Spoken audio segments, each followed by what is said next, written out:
اختیار کر رکھا ہے اور یہ تمہارے دشمن ہیں، کھلے دشمن ہیں۔ اس آیت میں بنیادی طور پہ اللہ رب العزت نے جو نماز قصر ہے اس کا حکم بیان فرمایا۔ قصر کسے کہتے ہیں؟ قصر جتنی بھی ہماری نماز فرض ہیں جو 4 رکعت والی ہیں، قصر کی صورت میں وہ 2 رکعتیں پڑھی جاتی ہیں، یعنی 4 رکعت والی جو نماز ہے اس کو 2 رکعت پڑھا جاتا ہے، اس کو قصر کہتے ہیں۔ اور قصر جو ہے یہ کب ہوتی ہے؟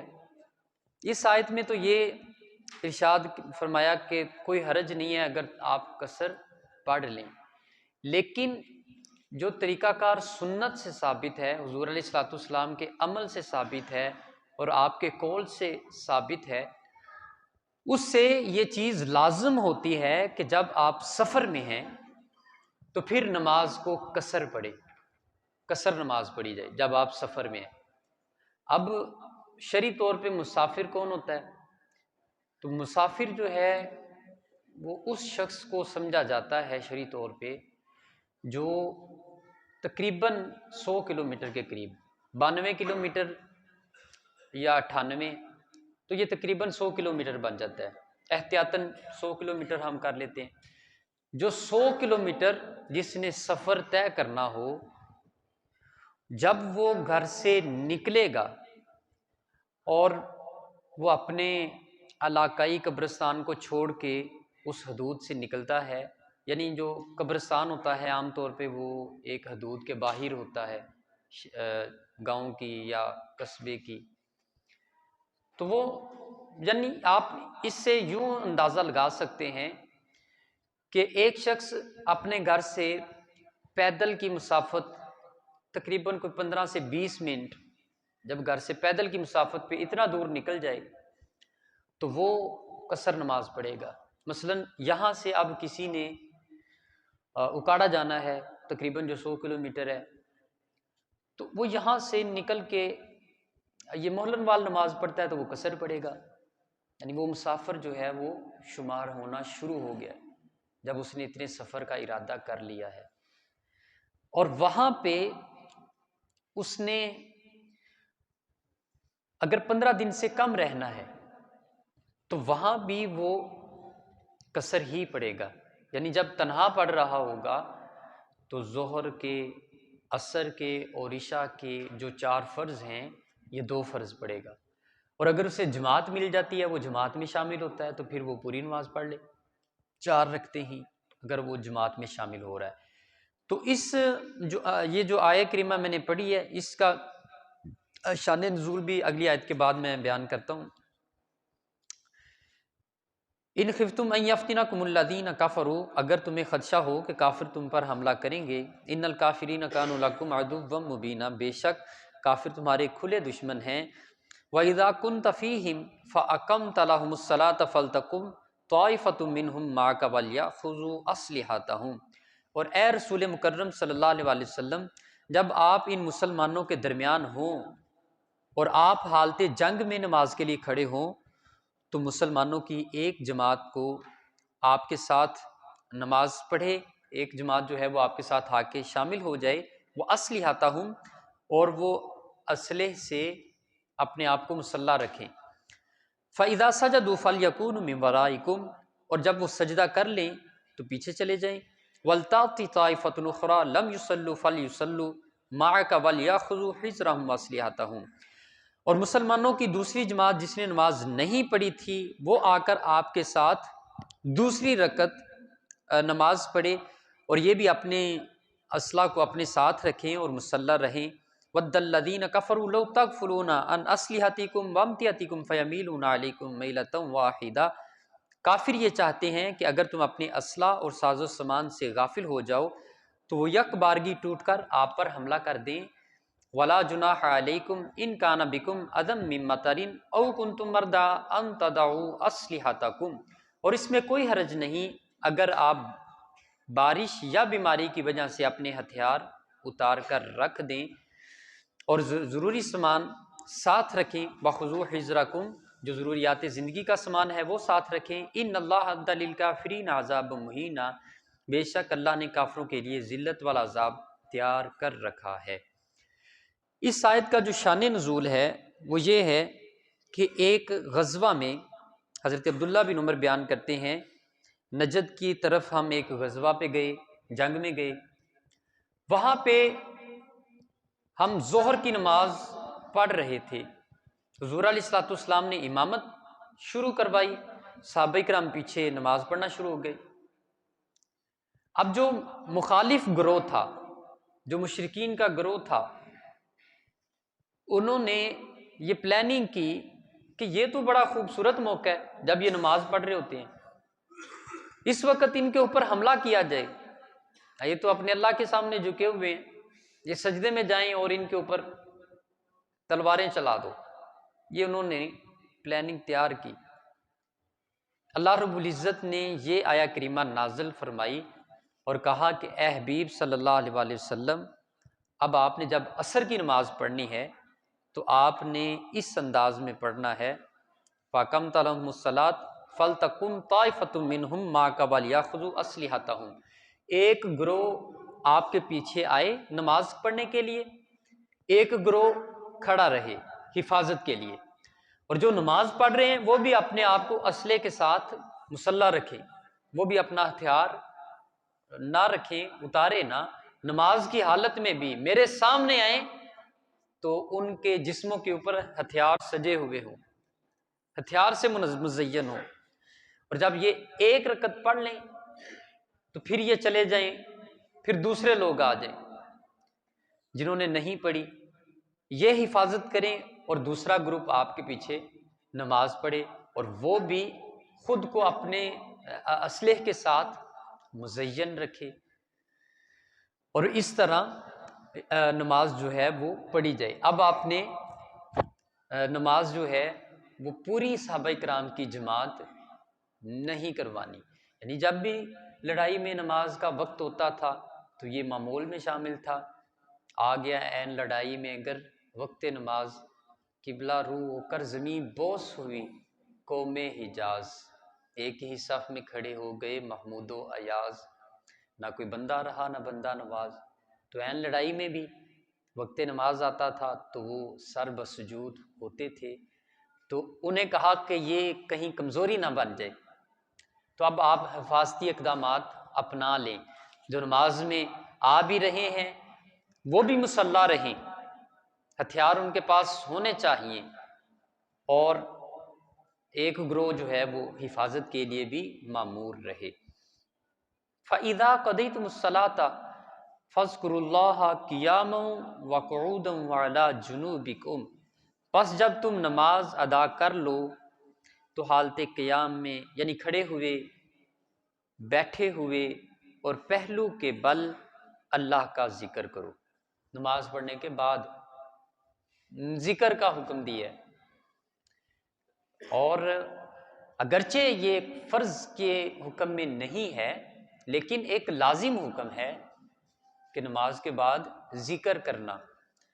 فَإِذَا قَضَيْتُمُ الصَّلَاةَ، جب نماز ادا کر چکو تو پھر دوڑ نہیں لگا دینی، بلکہ کچھ نہ کچھ اللہ کا ذکر کریں۔ چلیں اگر آپ چلے بھی جاتے ہیں مسجد سے، مطلب مسجد میں بھی بیٹھنا ضروری نہیں قرار دیا، لیکن پھر بھی اللہ رب العزت کا ذکر جو ہے وہ بہرحال کیا جائے۔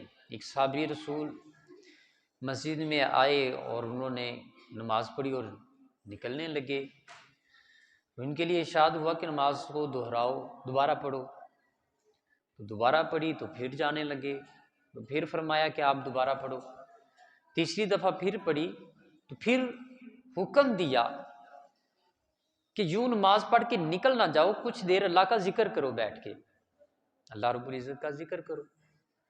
تو یہی حکم جو ہے اس آیت میں بھی دیا گیا۔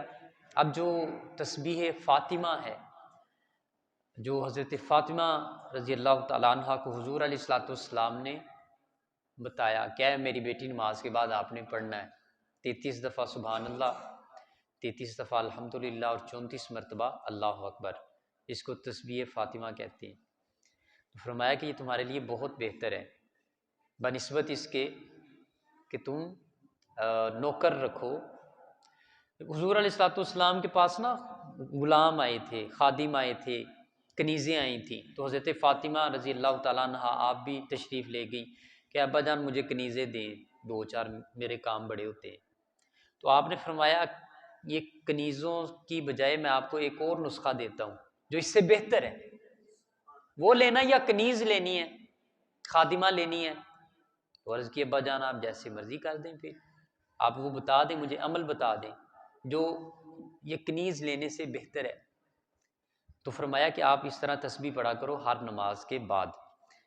تو یہ ایک بڑا مجرب نسخہ ہے جو حضور علیہ الصلوۃ والسلام نے اپنی بیٹی کو بتایا۔ ظاہر ہے یہ کوئی معمولی تو نہیں ہو سکتا، اس کا اجر و عظیم اجر جو ہے وہ یقیناً بہت بڑا ہوگا، عظیم اجر ہوگا اس کا۔ فَإِذَا اطْمَأْنَنْتُمْ فَأَقِیمُوا الصَّلَاةَ، پھر جب تم مطمئن ہو جاؤ تو معمول کے مطابق نماز پڑھو۔ اچھا، ایک حدیث پاک ہے، حضور علیہ الصلوۃ والسلام نے فرمایا قیامت والے دن ایک بندہ جو ہے اس کا نامہ اعمال جو ہے وہ ایسے نیکیوں والا وہ ایسے اٹھتا ہی جا رہا ہوگا، اس کی برائیاں آ رہی ہوں گی تو وہ ایسے وزنی ہوتی جا رہی ہوں گی اور نیکیاں ایسے اٹھتی جا رہی ہوں گی۔ تو ایک نیکی آئے گی اس کے اوپر، نیکیوں والے پلڑے کے اوپر ایک نیکی آئے گی، تو وہ جیسے نیکی آئے گی تو وہ میزان جو ہے وہ درہم سے اس کا نیچے گر جائے گا، یعنی نیکیوں والا پلڑا بھاری ہو جائے گا اور برائیاں جو ہیں وہ اٹھ جائیں گی۔ تو وہ تعجب کے ساتھ پوچھے گا یہ کون سی نیکی آئی ہے؟ پہلے بھی بڑی نیکیاں آئی ہیں لیکن اس کا بڑا وزن تھا۔ تو اللہ رب العزت کے فرشتے اسے بتائیں گے کہ یہ ہمارے علم میں تو نہیں ہے، ہمارے علم میں نہیں ہے کہ یہ کون سی نیکی تھی۔ تو اللہ رب العزت اس بندے سے یہ فرمائیں گے کہ فلاں رات تو لیٹا ہوا تھا، سویا ہوا تھا اور کروٹ بدلی جا ہلکی سی اونگ سی کروٹ بدلی، اور کروٹ میں دل میں ہی لفظ اللہ جو ہے وہ پکارا۔ تو یہ خصوصی نیکی جو تھی وہ ہی تھی، اس کو ہم نے آج نیکی کے پلڑے میں ڈال دیا ہے جو آپ کے اور اللہ کے درمیان میں ہے۔ یعنی کچھ ایسے اعمال ہیں کہ فرشتوں کو بھی خبر نہیں، ایسے بھی ہیں کہ فرشتوں کو بھی خبر نہیں ہے ان اعمال کی، وہ بالخصوص رابطہ اللہ کے ساتھ ہے، اس میں تیسرا ہے ہی کوئی نہیں، کسی کی حاجت ہی نہیں اس میں۔ تو اس کے بعد کہا ان الصلاۃ کانت علی المؤمنین کتابا موقوتا، بے شک ایمان والوں پر نماز وقت مقرر پر فرض کی گئی ہے، یعنی نماز کی جو فرضیت ہے وہ وقت مقرر کے اوپر ہے۔ اب دیکھیں ابھی جو ہے وہ 5:30 ہیں، تو ابھی ہم پہ کسی کے اوپر بھی ظہر کی نماز فرض نہیں ہے۔ ظہر کی نماز فرض ہوگی جب ظہر کا وقت شروع ہوگا، اس وقت نماز فرض ہو جائے گی۔ تو نماز کی جو فرضیت ہے وہ وقت کے آنے کی وجہ سے ہے، جب وقت آئے گا اس وقت نماز جو ہے وہ فرض کر دی جائے گی۔ ایسے ہی رمضان کی جو فرضیت ہے وہ رمضان کی وجہ سے ہے، رمضان کا روزہ فرض ہوتا ہے رمضان کی وجہ سے۔ ایسے ہی اگر کسی کو عذر لاحق ہے، کوئی مجبوری کی وجہ سے اس نے روزہ نہیں رکھنا، تو وہ نماز تراویح پڑھے۔ اگر وہ نماز تراویح پڑھ سکتا ہے تو نماز تراویح پڑھے۔ یہ سمجھا جاتا ہے عام طور پہ کہ اگر تراویح پڑھ لی جائے تو پھر روزہ رکھنا لازمی ہو جاتا ہے، ایسی کوئی بات نہیں ہے۔ مطلب تراویح ایک الگ عبادت ہے، تراویح کی وجہ سے روزہ نہیں فرض ہوتا، روزہ رمضان کی وجہ سے فرض ہوتا ہے۔ روزہ رمضان کے مہینے کی وجہ سے فرض ہوا ہے، تراویح کی وجہ سے نہیں۔ تراویح ایک الگ عبادت ہے، وہ قیام اللیل ہے، اور روزہ ایک الگ عبادت ہے۔ تو اگر آپ ان دونوں میں سے کوئی ایک نہیں کر سکتے اور دوسری بھی چھوڑ دیں تو یہ تو خسارہ زیادہ ہو گیا۔ اس کے بعد کہا وَلَا تَهِنُوا فِي ابْتِغَاءِ الْقَوْمِ، اور کافروں کا پیچھا کرنے میں ہمت نہ ہارنا۔ ان تکونوا تعلمون فإنهم يعلمون كما تعلمون، اگر تم کو تکلیف پہنچی ہے تو ان کو بھی تکلیف پہنچی ہے جیسا کہ تم کو پہنچی۔ وَتَرْجُونَ مِنَ اللَّهِ مَا لَا يَرْجُونَ، تم اللہ سے جو امید رکھتے ہو اس کی وہ امید نہیں رکھتے۔ وَكَانَ اللَّهُ عَلِيمًا حَكِيمًا، اور اللہ بہت علم والا اور بڑی حکمت والا ہے۔ اس میں کہا کہ کافروں کا جو پیچھا کرنے میں ہمت نہ ہارنا، یہ بھی بالخصوص جہاد کے حوالے سے ہی ہے۔ یعنی غزوہ احد کے بعد مسلمانوں کو جو غزوہ احد میں بہت نقصان پہنچا، تو انہوں نے گویا مسلمانوں کا تعاقب کیا تھا۔ اب مسلمانوں کو حکم یہ دیا جا رہا ہے اب آپ نے ان کا پیچھا کرنا ہے، جو نقصان انہوں نے پہنچایا اس کی تلافی آپ نے کرنی ہے۔ ان کو اللہ پہ بھروسہ نہیں تھا، ان کو اللہ پہ بھروسہ نہیں تھا، تمہیں اللہ پہ بھروسہ ہے، اللہ پہ بھروسہ ہے تمہیں۔ تو اللہ کے بھروسے پہ جب تم ان کے ساتھ لڑو گے تو اللہ رب العزت تمہیں کامیابی کامرانی عطا فرمائے گا۔ دعا ہے جو کچھ بھی آج ہم نے پڑھا سنا سمجھا، اللہ رب العزت اس پہ عمل کی توفیق دے، اور جو نہیں سمجھ سکے اللہ رب العزت وہ بھی سمجھنے کی توفیق عطا فرمائے۔ وما توفیقی الا باللہ۔